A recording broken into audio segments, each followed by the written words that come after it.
l'actualité et la pertinence de la thématique de cet atelier, Japon-Afrique sur le partenariat équitable en sciences, technologies et innovations pour un développement durable, démontre à suffisance notre détermination commune à conférer toute son importance et sa véritable place à la science, la technologie et la recherche dans le dispositif de coopération entre le Japon et les pays africains, à leur faire jouer pleinement leur rôle dans le cadre des nouvelles politiques de coopération en conformité avec la vision des plus hautes autorités politiques de nos pays, notamment de son Excellence M. Macky Sall, président de la République du Sénégal.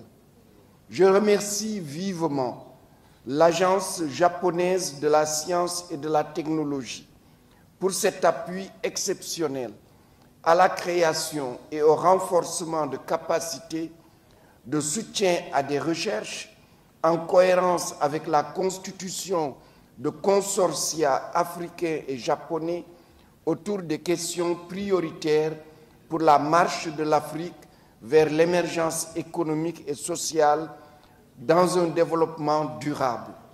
Mes remerciements vont à son Excellence l'ambassadeur du Japon au Sénégal, M.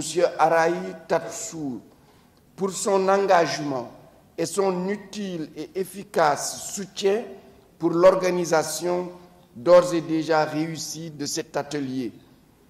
Monsieur le Président du GST, permettez-moi de vous remercier et de vous féliciter, de donner ainsi l'opportunité aux universitaires et scientifiques japonais, sénégalais et africains de partager et d'approfondir leurs réflexions et éventuellement d'envisager les possibilités de coopération scientifique et technique au service du développement et en adéquation avec les exigences de l'économie de la connaissance.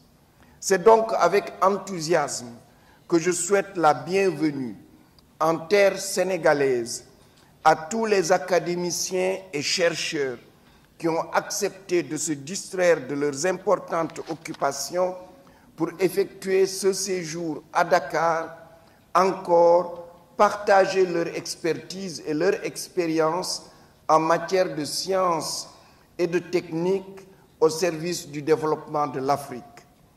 Le Sénégal a vu depuis 7 ans son espace universitaire public se modifier considérablement avec la création de nouveaux établissements d'enseignement supérieur, de formation et de recherche.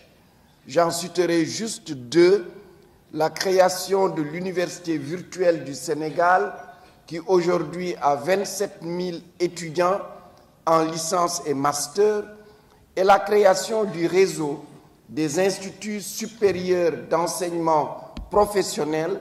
5 sont en cours de création et qui changent complètement la formation professionnelle supérieure. Une telle montée en puissance de l'enseignement supérieur public, conjuguée à la croissance constante de l'enseignement supérieur privé, rapproche le Sénégal des critères de l'UNESCO, concourt à l'atteinte des objectifs du millénaire pour le développement et enfin met à la disposition du Sénégal les ressources humaines indispensables à la mise en œuvre du plan Sénégal émergent.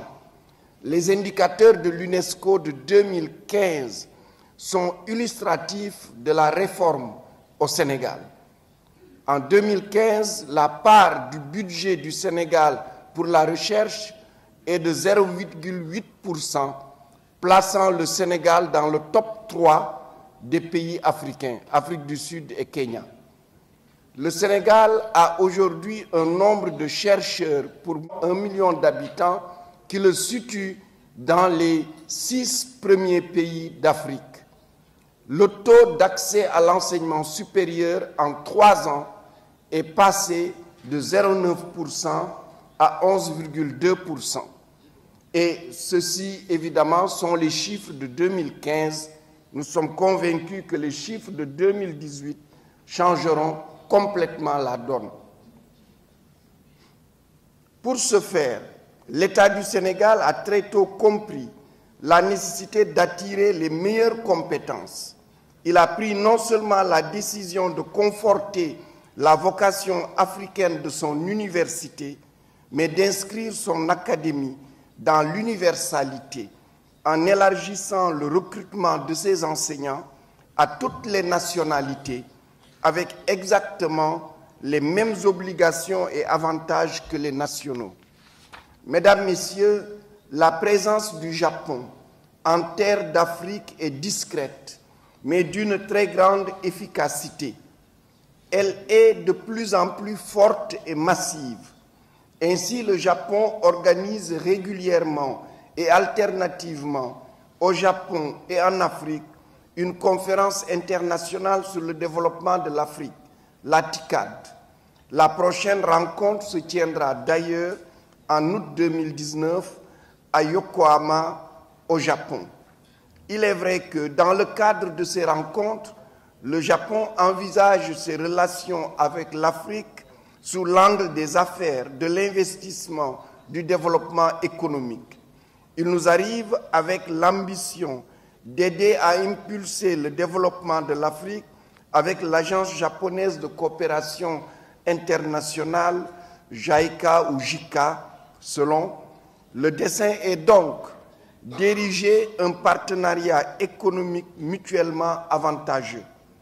Nous comprenons à présent que les modèles traditionnels d'aide au développement, avec un donateur et un bénéficiaire, sont devenus caducs.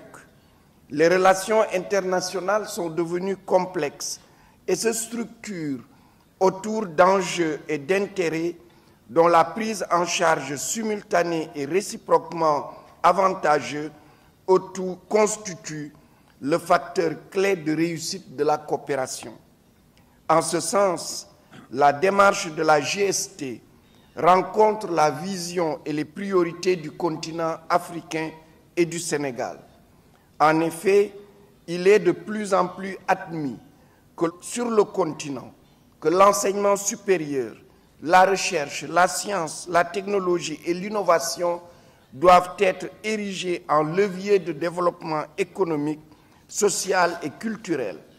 Ainsi, l'Union africaine a pris la décision de créer le comité des 10 chefs d'État et de gouvernement champions dans l'éducation, la formation, la science et la technologie, le C10, chargé de rendre compte à chaque sommet de l'Union africaine de l'état d'avancement de l'éducation, de la formation, de la recherche, de la science et de la technologie et de l'innovation, et de faire des propositions pour accélérer leur réalisation.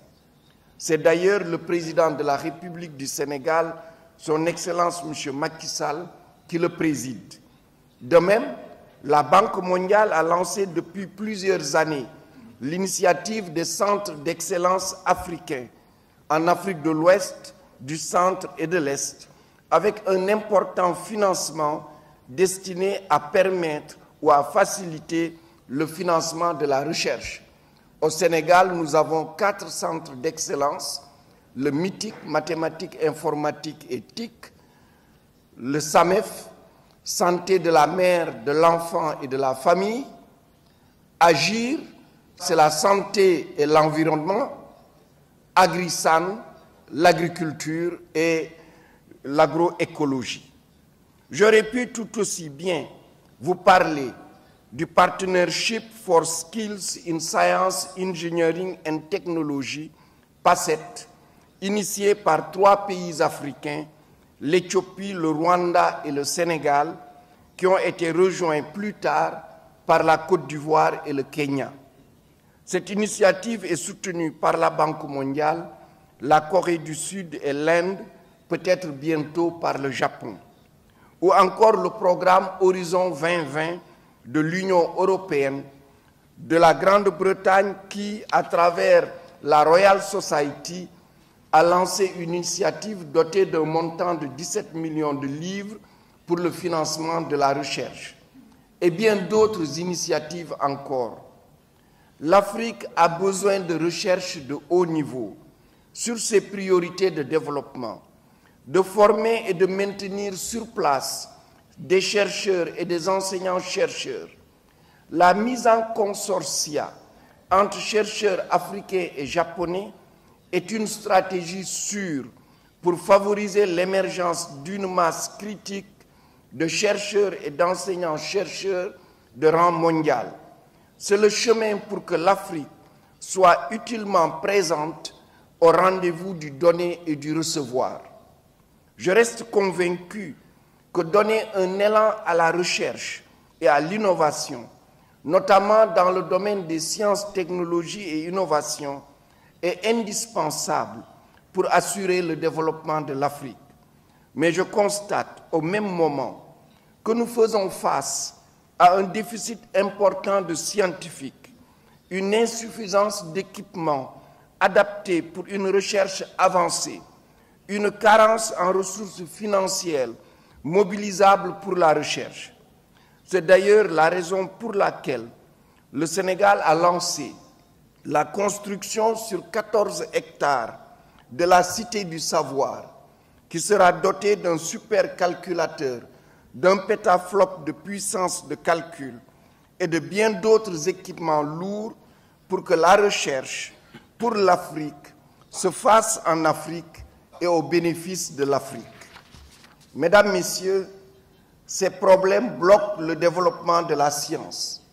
Il faut donc un changement de paradigme par la diversification des partenariats. Ce partenariat avec les pays africains et la GST nous permettra, sans nul doute, de promouvoir et de mutualiser nos ressources humaines, financières et matérielles.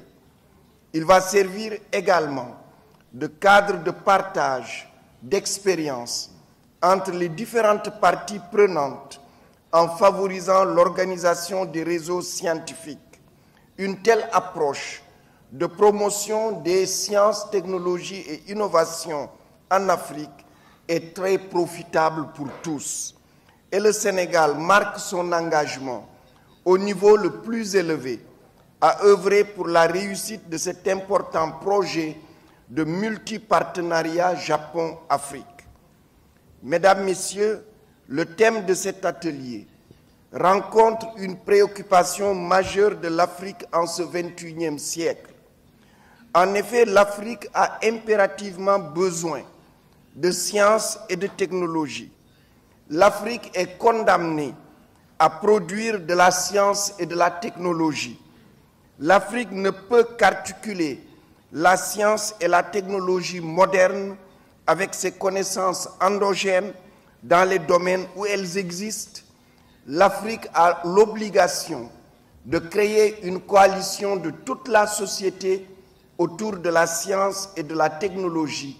Et enfin, la communauté internationale doit renforcer la nouvelle dynamique qui met la science et la technologie au cœur des paradigmes pour le développement de l'Afrique. Ce besoin est impérieux.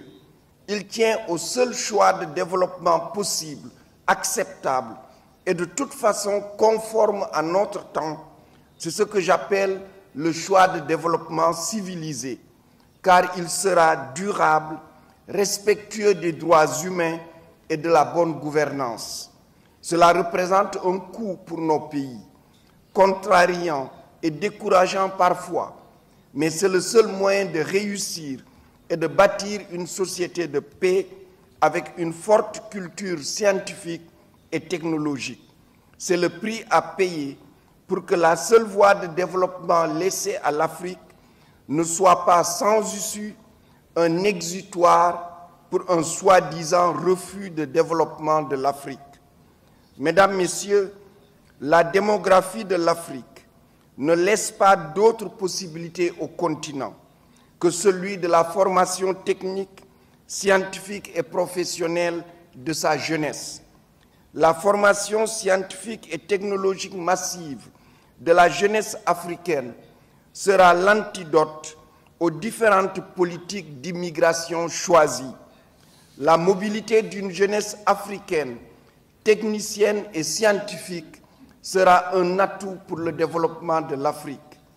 La maîtrise de la connaissance et de la compétence est non seulement un facteur essentiel dans l'insertion dans l'économie de la connaissance, dans la constitution d'une image positive de l'Afrique, et par-dessus tout, elle est indispensable pour la constitution d'un point de vue africain basé sur les intérêts de l'Afrique et du continent et la perception que l'Afrique a de son avenir, en particulier de ses relations avec le reste du monde. Mesdames, Messieurs, nul besoin de rappeler à cet égard les idées de son Excellence M. Macky Sall, président de la République du Sénégal, ces différentes initiatives pour combler le gap de connaissances entre les pays développés et les pays en développement. Notre conviction est que les Africains, à partir de leur point de vue et de leurs intérêts, proposer de nouvelles définitions d'un certain nombre d'indicateurs à partir desquels les pays sont classés. Et surtout, notre conviction et notre engagement politique nous imposent de tout faire pour une maîtrise de la connaissance par le plus grand nombre, gage d'un développement accéléré, à l'exemple de ce qu'ont réussi certains pays asiatiques comme le Japon. La politique n'est pas simplement l'art de manipuler des idées porteuses, mais réellement la capacité de construire la cité, tout particulièrement la capacité de mobiliser la science et la technologie pour convaincre et gagner la participation des partenaires financiers, de la société et des politiques étrangers dans l'enthousiasmant travail d'impulsion du développement du continent dont les retombées seront partagées. Honorables invités, Mesdames et Messieurs, nos universités et nos centres de recherche se réjouissent de l'organisation de cet atelier. J'espère qu'il sera suivi par la création d'une structure pour le suivi et la mise en œuvre des décisions arrêtées. C'est une grande opportunité de partenariat pour l'Afrique, les universités africaines et les centres de recherche africains qui vont trouver ainsi un nouvel espace de facilitation de leur ouverture au Japon et au monde dans l'appropriation, la création, le transfert des connaissances pour renforcer l'innovation et la recherche pour insérer l'Afrique dans l'économie de la connaissance. Dans ce sens, je propose la tenue d'une réunion des ministres en charge de l'enseignement supérieur, de la recherche, de la science et de la technologie à la veille de chaque TICAD. Mesdames, Messieurs, je voudrais ici vous donner l'assurance que le gouvernement du Sénégal, pour sa part, reste à l'écoute de la communauté scientifique que vous constituez et prête une oreille attentive aux conclusions qui vont sanctionner la rencontre de ce jour. Le département de l'enseignement supérieur, de la recherche et de l'innovation, que j'ai l'honneur de diriger, ne ménagera aucun effort pour mettre en œuvre ces conclusions en rapport avec les autres départements ministériels techniques concernés. Je puis vous réaffirmer la disponibilité entière du Sénégal à appuyer les initiatives fédératrices de cette nature dont l'objectif essentiel, j'en suis convaincu, est de soutenir la promotion, le développement et l'utilisation de la science dans le but unique d'assurer des lendemains meilleurs aux populations de notre pays et du continent. En vous réitérant toutes mes félicitations, je déclare ouverts les travaux de l'atelier Japon-Afrique sur le partenariat équitable dans le domaine des sciences, des technologies et de l'innovation. Je vous remercie de votre aimable attention.